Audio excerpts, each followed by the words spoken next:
अस्सलाम वालेकुम। आज हम पढ़ने जा रहे हैं एमसीक्यूज़ जो हमारे चैप्टर 9 के हैं, शॉर्ट ट्रिक्स के साथ। बहुत मज़े के शॉर्ट ट्रिक्स आप लोगों को बताने जा रहा हूँ। रेडी रहना, पेज पेंसिल अपने पकड़ लो, नोट्स बनाना शुरू कर दो।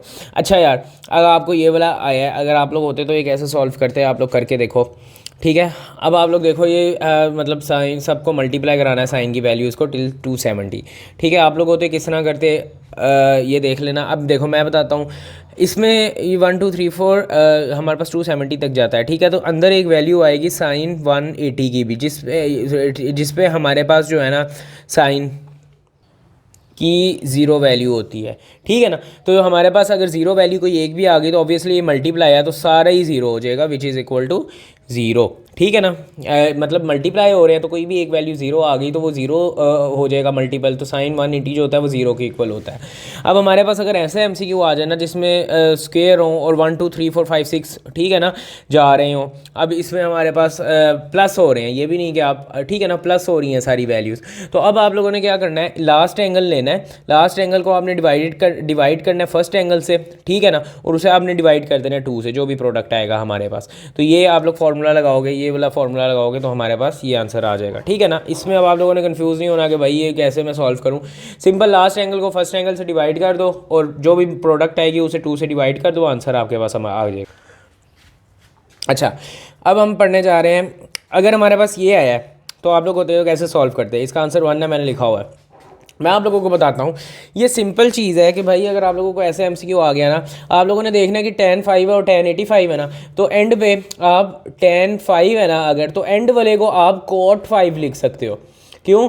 क्योंकि ये जो हमारे पास होता है ना, अगर tan 5 है ना, ठीक है ना, तो हमारे पास ये cot 5 के इस तरह से इक्वल, ये cot 5 के इक्वल होगा।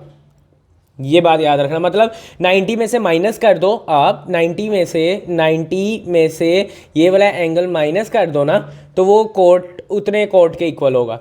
इसी तरह टेन जो है वो कोट 90 माइनस 10 के इक्वल होगा।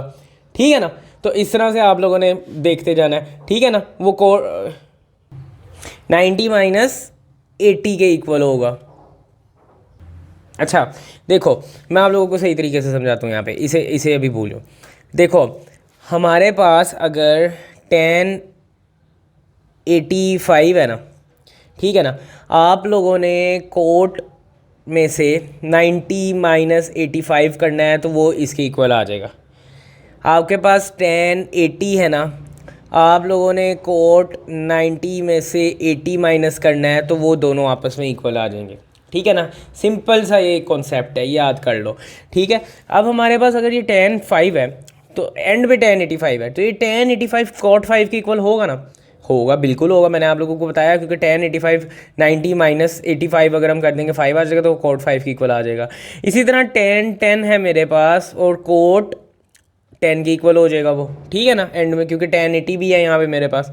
तो अब हमने बेसिकली इसी तरह अगर हम करते जाएंगे तो tan 5 जो है वो cot 5 से कट जाएगा, cot 10 जो है वो tan से कट जाएगा, एंड में हमारे पास सारे आपस में इस तरह कट जाएंगे और एक ही बचेगा tan 45। ठीक है ना, वो किसी से नहीं कटेगा। तो अब हमारे पास tan 45 की वैल्यू जो होती है वो 1 होती है। ये कॉन्सेप्ट आपको समझ आ गया ना। बेसिकली tan 5 जो है वो tan 85 जो है वो cot 5 के इक्वल होता है, cot 80 जो है सॉरी tan 80 जो है वो cot 10 के इक्वल होता है। इस तरह करके चलता है, सही है ना। ये कॉन्सेप्ट यहाँ पे मैंने आपको समझाया है कि tan 85 है ना अगर, तो कोट को हम 90 माइनस 85 कर देंगे, 90 में से माइनस कर देंगे, हमारे पास आंसर आ जाएगा। ठीक है, अच्छा उसके बाद ये कॉन्सेप्ट बहुत इंपॉर्टेंट है कि अगर आपके पास एक मल्टीपल से हमारे पास साइन इंक्रीज़ हो रहा है, लेट्स सपोज ये 20 है, ये 40 है, लेट्स सपोज नहीं बल्कि ये 20 डिग्री है, ये 40 डिग्री है, ये 60 डिग्री है और ये 80 डिग्री है। अब देखो ये एक कांस्टेंट सम से हमारे पास एंगल्स जो हैं वो सम हो रहे हैं साइन के। तो जब ऐसा होता है ना हमारे पास और आपने फाइंड करना होता है इसका आपको पता नहीं होता, आपने क्या करना है, जो इनमें से आपको नॉन एंगल है, मतलब जिसका मैंने आपको टेबल बना के बताया था कि भाई ये याद कर लो। अब देखो साइन 60 का हमें अक्सर पता होता है, तो ये नॉन एंगल है। है, मतलब हम इसे जानते हैं। तो साइन 60 जो है वो हम इसे जानते हैं। तो इनमें से जो एंगल जो एक कांस्टेंट सम से इंक्रीज़ हो रहे हैं, तो जो एंगल को आप जानते होते हैं ना, आप उसमें बेसिकली क्या करते हैं, उस एंगल की जो वैल्यू होती है, लेट्स सो साइन 60 को जानते हैं, तो साइन 60 इज इक्वल टू आपके पास कितना होता है, √3/2 होता है। अब आंसर जो है वो हमारा ऐसे बनेगा कि जो न्यूमिनेटर है उसका स्क्वायर ले लो और जो डिनोमिनेटर है, ठीक है ना, उसकी पावर ले लो उतनी टर्म्स जितनी टर्म्स मेरे पास क्वेश्चन में है। एक टर्म, दो टर्म, 3 टर्म, 4 टर्म, 4 टर्म्स मेरे पास हैं। तो ये हमारे पास आंसर बन जाएगा 3/16, ऐसे बना। इसका अब आप लोग खुद सॉल्व करो, जिस तरह मैंने आप लोगों को पहले बताया। ये भी सेम उसी तरह हो रहा है। कॉज है 20, 40, 60, 80 हो रहा है। कॉज 60 की वैल्यू मुझे पता है 1/2 है। ऊपर वाला जो है उसका मैंने स्क्वायर ले लिया, नीचे वाले की पावर मैंने ले ली 1, 2, 3, 4, ठीक है। तो विच इज़ इक्वल टू 1/16। इस तरह साइन 10, साइन 30, 50, 70 ये भी सेम उसी तरह है। बट इसका इसमें भी सेम उसी तरह है। इसमें बट नहीं है, इसमें बट है।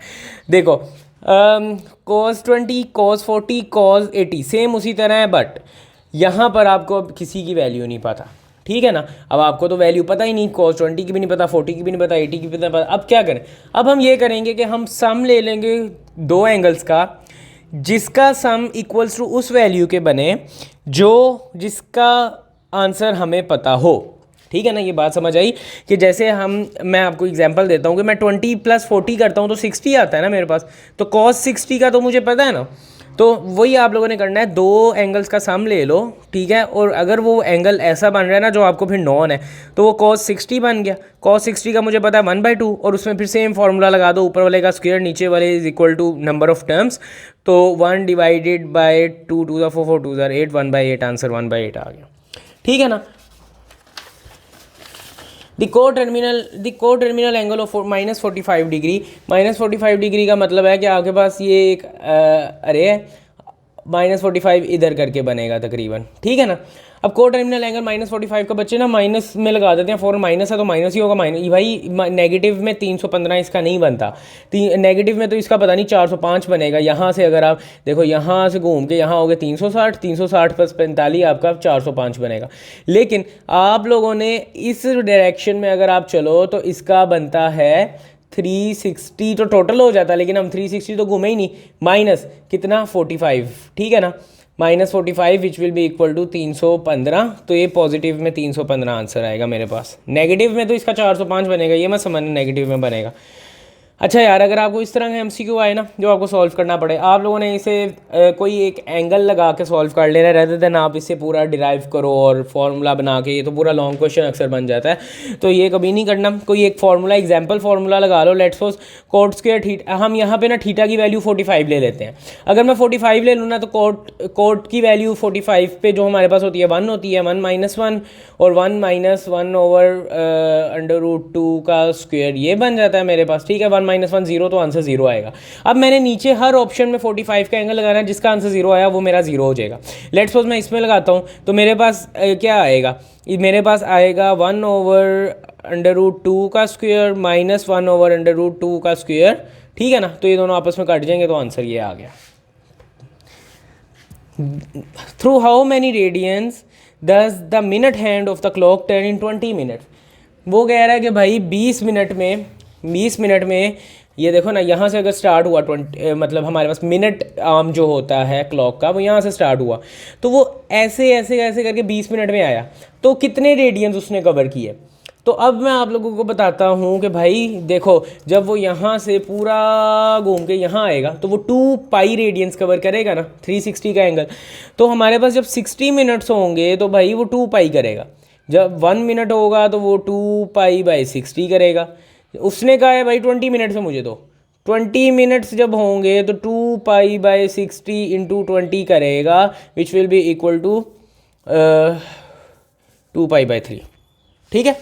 The length of the arc cut off in a circle of radius ये बाय ए सेंट्रल एंगल ये, तो मैंने आपको बताया था लेंथ का फॉर्मूला होता है L = r θ, ठीक है ना। तो आपको उसने हमारे पास रेडियस भी दे दिया और रेडियस की इक्वल है थीटा भी दे दिया, तो हम इन दोनों को मल्टीप्लाई करवा देंगे 6 पाई, ठीक है ना। तो ये मेरे पास 66 पाई सेंटीमीटर आंसर बन गया, ठीक है ना। L is equal to R theta होता है, उसने हमें आर भी दे दिया, थीटा भी दे दिया, तो इन दोनों को हम मल्टीप्लाई करवाएंगे तो हमारे पास लेंथ ऑफ आर्क आ जाएगी। If ten is equal to ये है, टेन मेरे पास ये है, तो इसकी वैल्यू क्या होगी, याद रखना टेन थीटा हमारे पास जो इक्वल होता है, मैंने आप लोगों को बताया था sine theta over cos theta के। तो इस तरह मेरे पास साइन थीटा निकल आया 1, कॉस थीटा निकल आया √7, ठीक है ना। रेसिप्रोकल जो साइन थीटा का होता है कोसेकेंट थीटा 1 आ गया, क्योंकि इसका हमने रेसिप्रोकल लिया। तो कॉस थीटा इसका सीकेंट थीटा इक्वल्स टू 1/√7 आ जाएगा, ठीक है ना, क्योंकि इसका रेसिप्रोकल है। तो अब आप लोगों ने ये सारी वैल्यूज इसमें पुट कर देनी है, आंसर आपके पास ये आ जाएगा, करके देख लेना, ठीक है ना। तो यार ये 9 चैप्टर के हमने प्रैक्टिस MCQs कर लिए हैं और आपको मैंने काफ़ी शॉर्ट ट्रिक्स भी बता दी हैं। तो नेक्स्ट वीडियो में मिलते हैं, तब तक के लिए अल्लाह हाफ़िज़।